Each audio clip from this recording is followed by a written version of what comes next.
Hello guys and welcome back. Yes, I know it's been some time. And just to clarify some things, what do we have today for you? We don't have, kind of unfortunately, we don't have a new mon I'm going to cover in my review series that I start with Vikavolt. I came to the conclusion that after the Vikavolt video I was really happy with it going up, but I was working on the next one, and yeah, it was an interesting one, and I looked up some facts about it, and that was all nice. But when it came to the editing, this was already with the Vikavolt video. There went so much time into editing everything that I was like, okay, it was like I don't enjoy editing this and taking so much time just for that one video that isn't watched that much. It doesn't really matter, but it was not enjoyable. So I decided that I will take a break from it, kind of put it on a hiatus, and I will maybe bring it back like spontaneously, like maybe after some leaks have covered a few weeks of leak content. I will bring back like the series with some example matches. This was also an idea I thrown in for the CPC, so I might do a bit like I might do it in that way. So maybe it will come back. I don't know. For now, it's on a little bit of a break. It's only after one episode, but I just I want to enjoy bringing content to you, and I don't want it like feeling like I need to do this and I need to take a lot of time for that editing especially. So that's just me shortly rambling on about that. But then what can you expect, because we have some new content on the channel, guys. We joined another league that's called the UPC, and they are currently in their season 3. It's Gen 7, and yeah, we have joined for their season 3, so that's really nice. And I will be bringing today for you guys the draft analysis, and I think we will start next year. So expect, I think, around the 14th, so that is quite some time, but around the 14th, like after the holidays, in the first week we will have the battles, and then like around 14th of January the first matches will be up on my channel, so definitely hyped for that. But first I will be shortly going and explain all my draft picks. But first I need to tell you guys, it's kind of, this is like my draft analysis, but it's also the same as an update video, because I know that if I make an update video for a channel like mine, that won't really work. So I do it like this, because most of you guys watch like all my content or nothing. So that's it. So about this draft, first of all, I was really debating for a long time, should I join a draft to battle before the GPC would start up in Gen 7, or would I just stick to analyst work, because you will see me weekly on the CPC channel starting next week with sets of the week, and you will also see me weekly on the NPL, which will be starting this weekend with the power rankings together with Dewford. So I'll be covering those two series for those two leagues.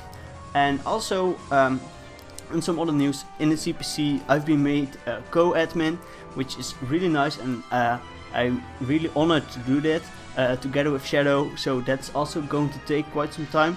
So it's like, all in all, it's really nice for me that I have like this league that I can have on the side, just have for fun, just practice a bit in Gen 7, and don't have really to worry about doing like another video that takes a lot of time. I can just put my heart into this, and it doesn't take that much time, and I can focus on my analyst work for the NPL and my admin plus analyst work for the CPC. So then finally about this draft. So as I already mentioned, I wanted to join a league for a couple of times already, but I was like, should I do it, should I not? And ultimately in the NPL, Cloud Envy, he just asked, okay guys, we are in the draft, but we are 4 picks in, but just unfortunately this guy had to drop out, and is any of you guys want to replace him? And he also said it's just a fun league, just a sort of kind of side league for him also. So I told him, yeah, let's do this. So I joined the league, and we were 4 picks in already, and yeah, the guy could just not commit because his computer crashed, and he would have been without a computer for like a couple of months even. So that would be really unfortunate. So we had 4 picks already, but I decided to switch things up a bit because they allowed me to switch things up, but it also meant that there already went 4.5 rounds were already done, so I couldn't pick from every mon again. So I kept 2 of the 4 mons, and 2 I changed a bit more to my liking, and also with the point system, because we didn't do an open draft, guys. Keep that in mind. We did a draft with the GBA tiering. I think we used last season's GBA tiers and added the new mons. I must say there were some mons that maybe weren't in the right tier. Definitely for the new mons it was hard to place them. I think some to most were a bit over tiered, but it's a new gen, so everybody still wants to try out those new ones. So first, and then that's the general part about the draft, and then when it comes to C move, every league handles this differently. This league decided to do the same as the NPL almost. They also let you after the draft choose 3 mons that can be C move eligible, so they can use C moves, the other mons can't. But they allow C support moves, but just not the really broken ones, so that means no C belly drum, and just not the C moves that boost all your stats by 1, like an ancient power boost would do 10% chance of the time. So that are moves like the C happy hour, the C conversion, the C trick or treat, moves like that. So that's all out of the way. The first pick of the draft, that wasn't done by me, but I really loved the mon, especially because I could make it C move eligible, and that's Manaphy. So Manaphy is for sure a tier 1 threat, and it was just so amazing because we have now the Z move, so we can use Z Rain Dance Manaphy, meaning that I set up a Rain Dance, I get my ability activated, so I get rid of a status, plus I get a speed boost. So that meaning after a tail glow plus a Z Rain Dance, I'm at +3 special attack, +1 speed, and that's really amazing. Manaphy is also a mon that I have used in the past, but it was like in my 2nd season of the BCF, so that's like way back. So I definitely look forward to using this mon again. And yeah, I definitely think we will have a lot of fun with Manaphy. Then the second mon is also a mon close to my heart. Like in this draft, the first 3 mons I have all used in the past, but like 2 out of 3 where I wanted to really use them again. One was Manaphy, one is this mon. It's not really my second pick because the original second pick that was done was Mega Medicham, but with the team I went for, I just didn't thought it would fit that much. Plus this mon was like really gave me a lot of points, and that was Mega Pidgeot. Mega Pidgeot was a tier 4 Mega, meaning that in my 3 points, my 3 points, which is a total of 400, now has 460, which meant I could draft better mons in my free space, and that was really nice for me.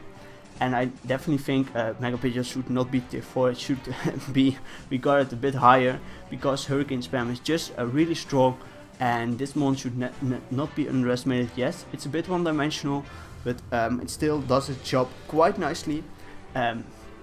And yeah, I definitely really enjoyed using Mega Pidgeot in the GPC off-season tournament, and I definitely wanted to use it in a full league once, but in the point based threads, most of the time they respect Mega Pidgeot a bit more and they rank it a bit higher, so I never had really the opportunity to it, but now it's the best opportunity, I think, to use it. So we will definitely have to see how Mega Pidgeot will work out for the team.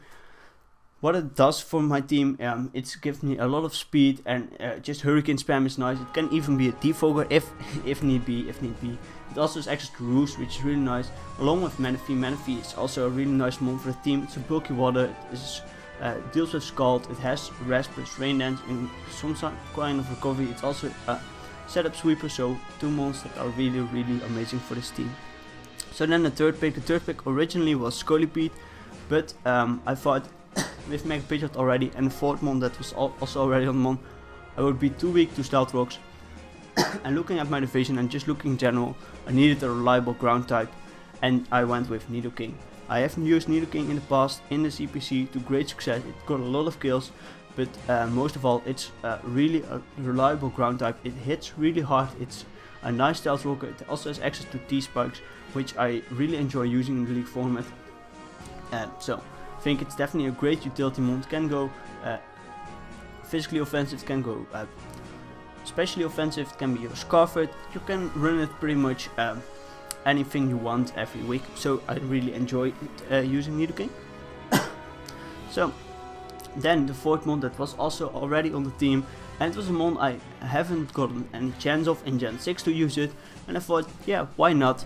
And that's Entei. Entei is just a really hard hitting mon, especially with a choice band, and it just breaks pretty much most walls. Maybe not bulky water types, but I have some answers for bulky water type. Also Manaphy likes to set up on them, and together with Nidoking they really break like steel types quite nicely, which Mega Pidgeot doesn't really enjoy. Nidoking also breaks a rock type to Mega Pidgeot together with Manaphy, so they all cover Mega Pidgeot quite nicely.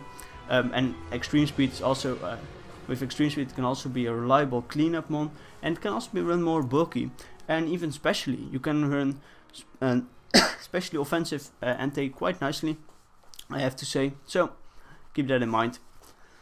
Entei and Nidoking were both tier 2 picks, by the way, just if you didn't notice. So I've got a tier 1 pick, I've got a tier 2 pick, I've got a Mega gave me some free points, got another tier 2 pick for my free space. Then I decided to go with some hazard removal, some more bulk, a new mon to say, and I was definitely curious how this mon will fare in League format. It was tier 3 and I think I thought it was worthy of it, and that mon is Tsarina.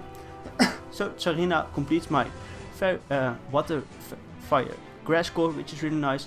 It gives me rapid spin access, it has synthesis, so it also has reliable recovery. It has a nice physically offensive move pool, it has some decent bulk behind it, so it can be run more bulky, even as a kind of a wall. And just having access to rapid spin is really nicely. And just a new mon, so I will definitely enjoy using this mon. Then I was like, okay, I have like a nice team already, but I was looking at a mon like Nidoking, a mon like Entei, even a mon like Manaphy or such. They kinda like a cleric on their team, they kinda like wish support on their team. Why? Because they can take hits that better, especially a mon like Entei with natural bulk. It can get worn down, but if you get a wish into it, it's really nice. It gets its HP back that way. So I have used a lot of fairy types, but I can't remember using this one. So I was like, yeah, sure, why not? I have the point for it. It's again a tier 2 mon, but I think it can be regarded as a tier 1 pick. It is a bit nerfed, and that's due to the Pixelate nerf, so you already know what I'm talking about. I'm talking about Sylveon. So Pixelate makes now 1.2 instead of 1.3. Still think Sylveon hits quite hard. It also has a bit of a problem with like steel types, but as I already mentioned, Nidoking and Entei are really great for that. So I think Sylveon adds a lot of bulk to this team. It can also be a choice packs user, it can also be a Scarf user. You can really surprise this mon with this mon, and just a reliable Wish Passer and a reliable Cleric for this team, which really supports it.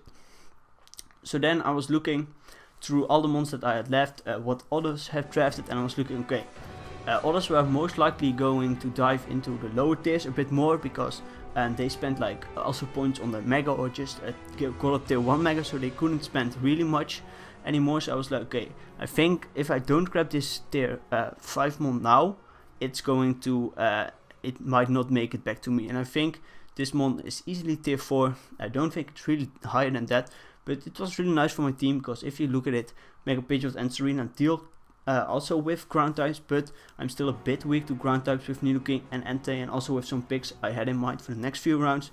So, and I also would like, with Toxic Spike access to my team and Stoutworks, I liked a spin blocker, so I went with Miss Mages. So I think Miss Mages is quite a nice spin blocker. It has a nice speed stat, just above 100, 105. So I've now mon at 105, 121, which is really nice. It's a sweeper with Nasty Plot and Calm Mind.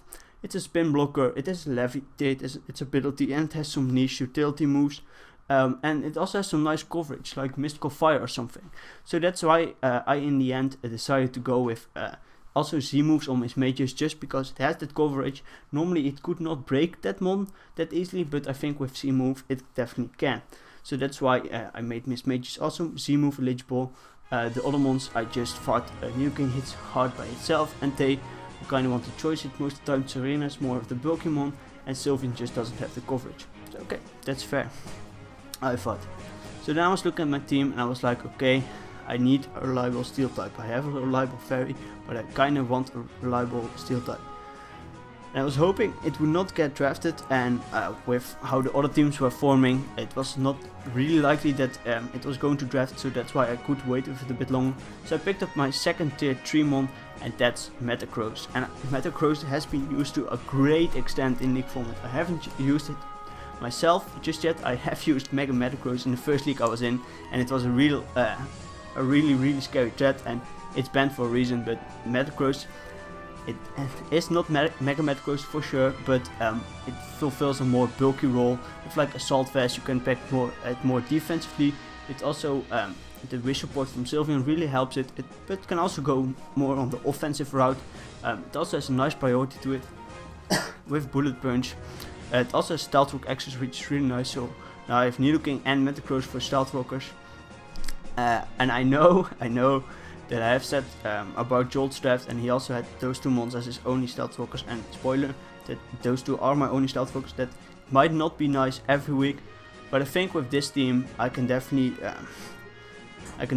have rocks on one of the 2 every week, and if not, then maybe there's this 1 week I don't really need rocks. Who knows, we will just have to see. But I think Metacross is really a nice add to my team, especially that Steel and Psychic types are really nice in the format. So I still had quite a lot of points, because I had 460 points to spend, and at this point in time I had only spent 240 points. Yes, so I had 220 points left. So I could go with another tier 2 and another tier 3. So I decided, this is a bit in switched order because I haven't mentioned the place I was in, but I was we are with 12 people. I was in 11th place, so I kind of had to wheel pick. So I only had to take into account one guy, that was Cloud. His draft I had to take that into account before picking like my 2 mons. So like they were picked like in pairs. Like the first 4 were already picked, and then Serena I picked, and so Serena went with right after went Sylveon. This Mages together with the Metacross, and this mon together with like the second to last mon, because we had 11 mons. That's how it goes with GBA. This you have a total of 11 mons. So this mon was it was for my 10th spot. I wanted Skuntank first, but it got sniped, and it wasn't that bad for me because with Skuntank I was really weak to Earthquake, but Skuntank gave me a nice bulky Dark type. I really want the Dark type on this team because I can deal with Ghost and Psychic types, which my team could struggle a bit with. And it was like really it was more bulky orientated, which was nice, especially against Sylveon. And yeah, the reliable Dewford, which isn't weak to hazards, but in the end it got sniped, so I wasn't awake at this point. Cloud picked the other mon first for me, and that mon was a tier 2 threat, another new mon, the second new mon on the team, and that's Kommo-o. And I think Kommo-o is a really nice mon. It is my last C-move mon. I think C-move on Kommo-o is definitely makes it a bigger threat. Why? It has crazy setup potential. It has, on top of my head, it definitely has Dragon Dance and things like Autotomize, so it can play around with its speed, which is really nice for it. It's a fighting and dragon type, which is a really great offensive type. Like the thing it struggles the most with is fairy typing. If you look at my team, I have a Metacross, I have an Entei, I have a Nidoking. I can nuke those fairies, that's no problem. And Kommo-o with C-moves especially shines because the strongest fighting step is either focus miss on the special side, so you can miss most of the time, and Sky Uppercut on the physical side can also still miss, and also is not the strongest option. So with a Z-move you can have a really strong fighting step for once, getting that one shot you might need and you might otherwise not get, or you might miss. So I really like that about this mon, and it's just another new mon in the format, and I wanted definitely to try this out and see how big of a threat this mon might be. Then the replacement for Skuntank, and I was looking, I needed a tier 4 mon, Drapion already went. I think otherwise I would have picked Drapion, because in all this time I've been in League format, I've never picked my mascot. Also Alolan Muk already went. I think it was also a tier higher. But I still want a dark type. I was looking at Sneasel, but with my last mon I already covered the speed tier that I lacked, like around 110, 115. And Sneasel was just, yeah, it didn't do much in my division. I was especially looking with these last 2 picks more into my division, and didn't want to pick mons that were like dead weight for the division matches, because how this league goes, you have I think 11 weeks and you play your division match. You are with 3 people in one division. You play all those guys twice, and then you have 7 matches out of your division. So it's kind of important. It's always important to try to win your divisional match, and Sneasel just didn't do much in my division, and I thought I have also yeah, I didn't need Sneasel basically. So don't yeah, I was just rambling. That's how I am. But instead of Sneasel, I picked Honchkrow. So I thought Honchkrow was a bit better. It has some more versatility in the way that it can be a Scarf Moxie Cleaner, it can be a special sweeper kind of sort, it can be a Defog if I want it to be, if I need it for the Defog. It can still be a Pursuit Trapper. It might be a bit nerfed due to the Sucker Punch nerf, but I still think Honchkrow is a nice utility mon for this team, and it might just shine in a few matches, but it's a tier 4 pick, and I think for this team it was definitely a nice pickup, and it will shine in some matches definitely. So then the last mon of the round of this draft, I was also looking into this, and I kind of wanted a mon like Lycanroc midday form. I thought it would be quite nicely, had a nice speed there, another rocker of some sort, maybe even Heliolisk or something. Heliolisk was like the backup for this mon, but this mon, it was tier 3. I don't know if it's really tier 3 worthy, but I thought it had a decent-ish matchup in my division, and I definitely still wanted like an electric type, because I have some I have a bit of a U-turn access with Serena, Manaphy in a way, Sylveon with Baton Pass, Mega Pidgeot with U-turn. So I have some mons with that. I think even, I don't know if Honchkrow learned it, but I have some Volt-on action with some breakers, but I lacked the Volt Switch, and I picked Alolan Raichu. So I'm definitely looking forward how Alolan Raichu will fare. It's a bit like Raichu, it hits a little bit harder on the special side, and it also has Psychic Stab, which is really great. Psychic types are really great in this format. So I will just see how this works. I have now 3 Gen 7 mons on this draft, which I will really enjoy using, and I have some new mons that I haven't used in the past, and then pair that up with Nidoking, which has done great for me, and Mega Pidgeot and Manaphy, which are both quite some time away that I have used them, and especially Mega Pidgeot in a full draft, I really want to know if it shines or not. So yeah, that's basically it for now, guys. This is my this is the whole team that will have to put up every week with me for 11 straight weeks, and we are definitely going on for a playoff run. So look out for this, guys. We will start on the 14th of January, and yeah, let's get back into the league format, guys. We will just have to see how it will go, but I will promise you it will be a great run. So that's it for now, guys, and bye.